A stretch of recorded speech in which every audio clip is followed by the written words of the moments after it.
En BD, j'ai dû adapter, par rapport à la thématique zombie, j'ai dû trouver l'écriture, un peu la musique de l'univers que je voulais écrire.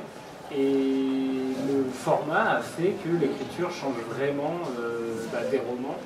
Et quant à la science-fiction, au fait que du coup, ce soit des zombies et que ça change de ce que je peux faire en littérature, c'est aussi c'est dû à mon profil, je pense, comme j'ai commencé moi en illustrant, en dessinant, en écrivant des BD. Et je suis toujours passé d'un format à l'autre, d'une histoire à l'autre, et en fait, sans dire que je suis un caméléon à ce niveau-là, mais j'aime raconter des choses différentes sur des supports différents. Et c'est pour ça que du coup, des fois, quand on regarde notre bio, on se dit, mais qu'est-ce qu'il fait ce mec? Des zombies, des druides, des vampires, voilà. Donc je fais un peu de tout, je fais tout ce que j'aime, tant qu'on me donne l'occasion, voilà. Daniel Martingol, vous avez été tenté par faire des scénarios de BD comme ça? J'ai essayé, mais c'est vraiment pas... Non, c'est pas mon truc, ça. Je n'arrive pas à imaginer le découpage. Enfin, pour moi, l'écriture, c'est quelque chose au long cours. Et l'hypothèse de dire, voilà, il va se passer ça dans telle case, ça dans telle case, etc. Non, je n'y suis pas arrivée. On m'avait demandé à un moment donné de faire un scénario de BD pour jeunes filles, romantique. Bon, j'avais trouvé une idée qui séduisait un petit peu l'éditrice. Et puis finalement, elle m'a dit, bon, maintenant il va falloir produire quand même au moins 6 ou 7 pages pour que je me rende compte. Et j'ai vu que je mettais autant de temps que pour écrire 150 pages d'un roman. Donc j'ai dit non, je préfère travailler au niveau du roman. Et vous, Lucam, vous avez été tenté par la BD? En fait, oui, mais ça n'a jamais débouché. Par contre, comme je suis aussi directrice littéraire d'une maison d'édition qui s'appelle Organique Édition et qui fait la collection s'appelle Petit Cube d'Univers, et c'est un terrain de rencontre à chaque fois entre un auteur et un plasticien. Donc je travaille beaucoup l'image et j'adore l'image. Donc effectivement, la BD m'intéresse, pas en tant que dessinatrice, puisque je peux avoir un goût esthétique, mais je n'ai pas du tout de moyens techniques pour réaliser les dessins.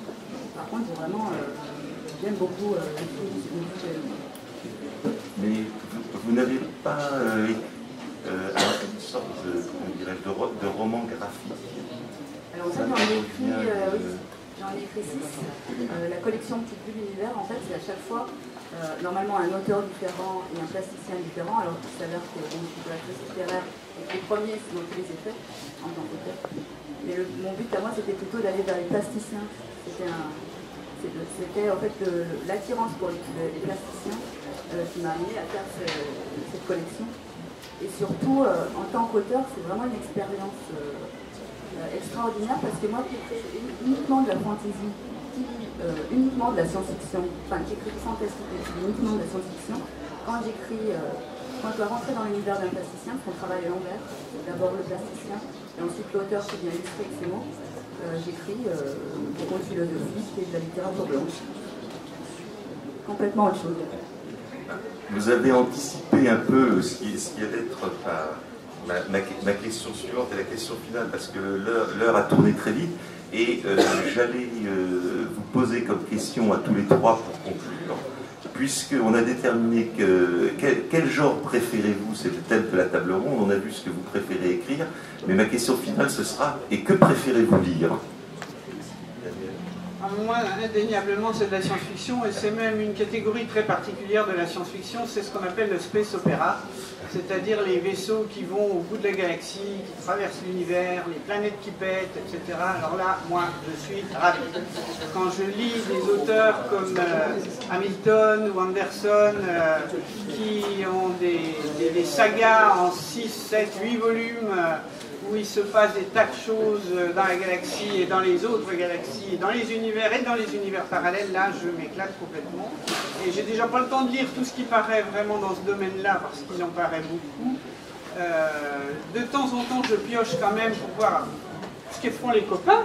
Hein, ça c'est sympa aussi de de connaître des auteurs et d'aller lire leurs livres après avoir eu la possibilité de faire leur connaissance.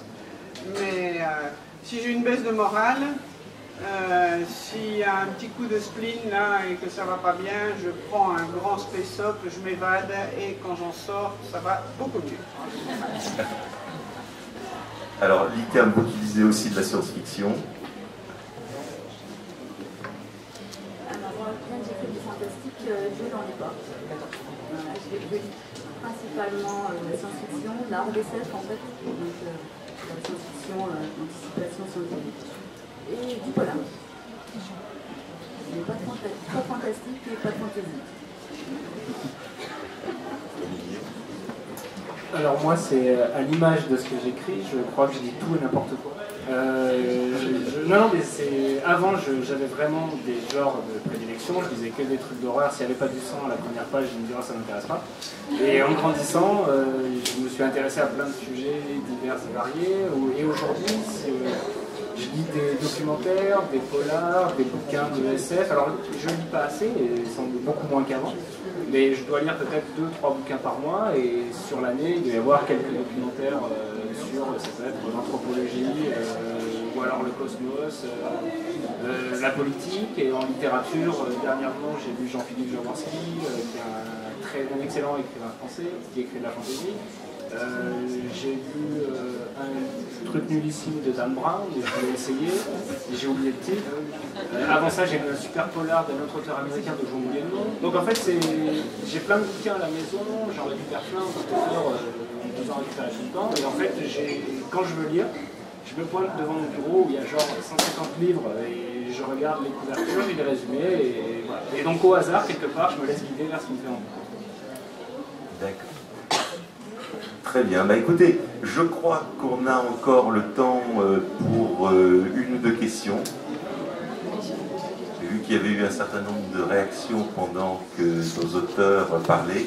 Donc, allez-y, la parole est à vous.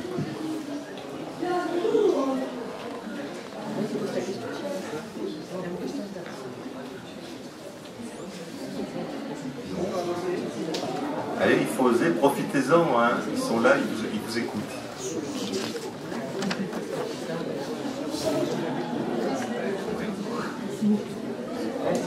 Bon, de toute façon, là, si vous n'avez pas envie de parler en public, n'oubliez pas que tous nos auteurs sont la majeure partie du temps dans la bulle du livre. Donc là, vous pouvez aller leur poser les questions que vous voulez plus calmement. Merci beaucoup.